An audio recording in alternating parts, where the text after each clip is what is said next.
And welcome back to the Cam Rogers Show. It's been a fun program so far, and it's about to get even better. We got Jesse Karangu, of course, National Engagement Producer for Sinclair Broadcast Group.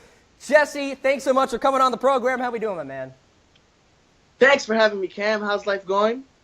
Life is going great, and there's a lot to talk to across the political and sporting world. Jesse, it's interesting. You look at the week 3 and what happened in the NFL with the protesting, and you coincide that with President Trump's comments. Then you have what you saw Monday night, right, with the Dallas Cowboys trying to kind of find that happy medium there with what they were doing. Overall, with what you've seen so far, what are your initial reactions? Well, first of all, I think that what happened on Sunday and also what happened on Monday were two beautiful displays of what makes this country so great. I thought that it was unbelievable to see these athletes take their constitutional right and take a knee and protest. And it was beautiful that they were able to respond in the way that they did in solidarity. And I also thought the people who were standing were it was beautiful. I mean, this is what makes the fabric of our country. It's what makes our country great. Is the fact that everybody has their freedom of speech and their First Amendment rights and the right to do whatever they want to, however they want to, whenever they want to, when it comes to speaking their mind on the issues that are affecting everyday people. I want to touch upon that Alabama rally from last Friday, Jesse, with what President Trump said and basically calling NFL players who protest SOBs. And a lot of these NFL players took that personally. In fact, we showed on our programs before a safety for the Dolphins actually getting choked up about it because they take it so personally, and it seems as though certainly an attack by the president. When you saw his comments at that rally, were you shocked at all, appalled, or were you kind of like, wow, I mean, this is kind of expected from him?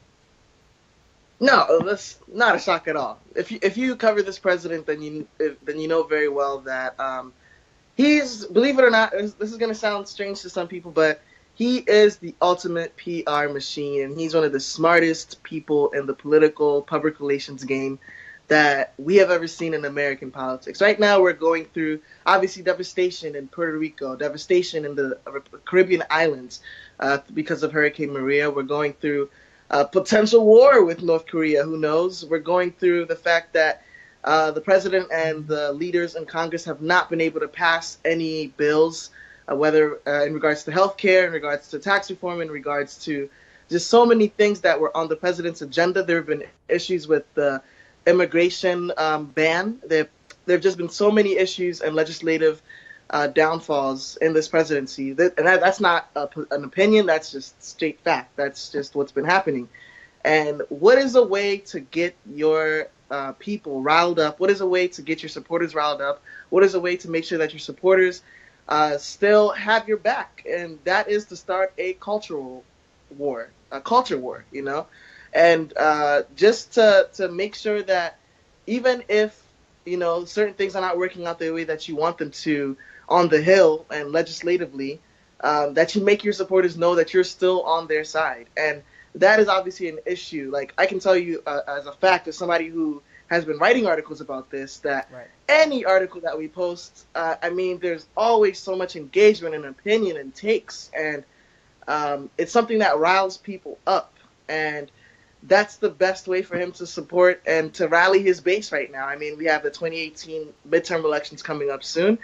And we obviously have the 2020 election coming up soon. And that's the best way to keep your supporters riled up and to keep them hyped up for you. And so it really did not surprise me at all. What surprised me was the players' reactions. And, I didn't think that the players would get as riled up as they did. And that was definitely a shocker to me. But I also raised this question, as I said, it was really powerful to see what the players did on Sunday and Monday. And I thought that, it was amazing. It was unbelievable. And at the same time, I also asked NFL players, number one, where were you when Colin Kaepernick was doing this last year?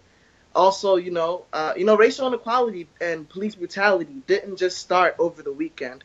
Why did it take the president of the United States calling you SOBs to now finally say, hey, okay, now we're going to stand.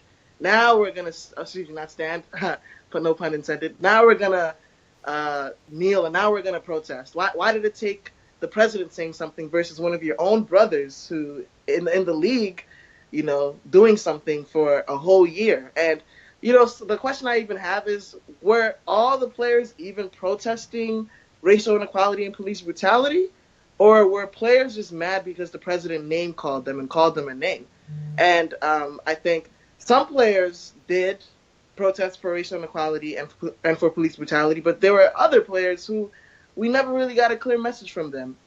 And where do we go from here?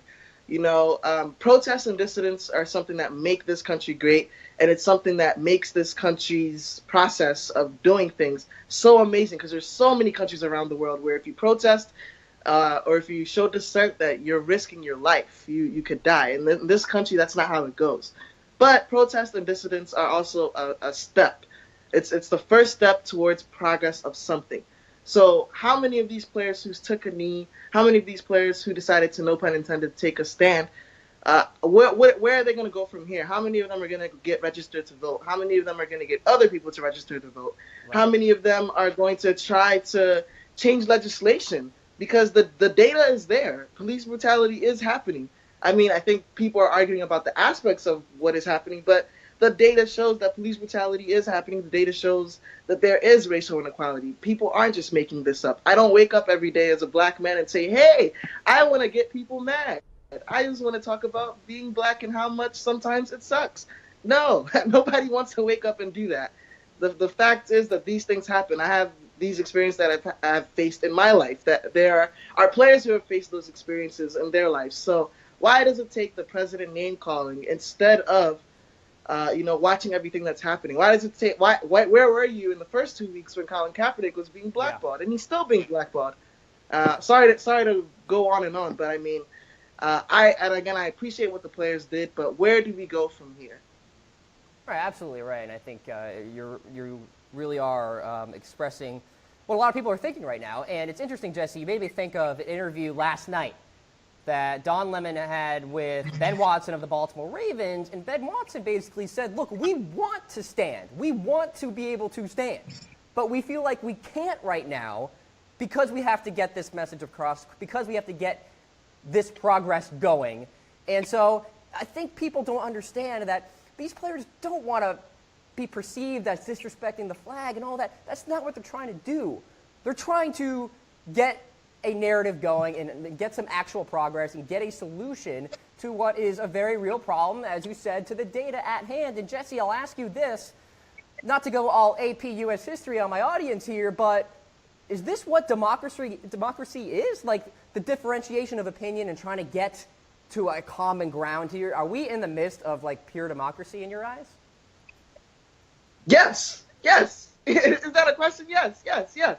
This, protest and dissidence is not supposed to make people comfortable. It is supposed to make people uncomfortable. It is supposed to make people think. It is supposed to make people react.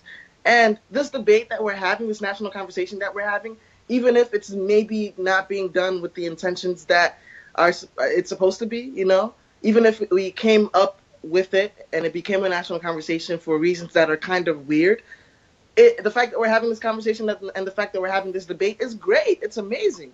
This is really what makes America great. This is really what makes America the one of or the greatest nation in the world. This fact that we're having this debate. The problem that we're also having, though, is that nobody is listening to each other. Everybody hears what the other person is saying. Everybody is taking it in, but nobody is really processing it and saying, hey, I kind of understand where you're coming from on your side. When Colin Kaepernick first started this protest, he was sitting. He was sitting during the national anthem. And then he went and talked to his teammate, Nate Boyer, who was a military veteran. And Nate basically told him about, how sitting just really irked him the wrong way because he served and he was in the trenches and he saw what happened and he saw the sacrifices that are made as soldiers and as troops. And he just wasn't comfortable with him sitting. And he was okay with him protesting, but just not sitting. And so Colin changed his method of protest and decided to kneel in order to make sure that his teammate, Nate Boyer, felt welcome and felt that it was okay for him to do what he had to do. And so that's just an example of two people who may not be on the same spectrum of thinking, just listening to each other. And I hope that we get to a place in our country where we just start listening to each other. Not we hear each other, but we're not listening. And I just hope we get there soon. Because if we don't, then as great as this is making, as great as this conversation, as great as this is a representation of democracy, this will get worse before it gets better. By the way, Nate Boyer coming on the show later today on the NFL Daily program, 5 o'clock Central, 6 o'clock Eastern Standard Time.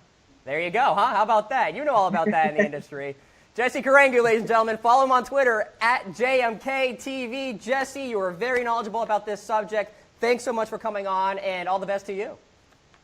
Thank you for having me, man. Appreciate it. All right.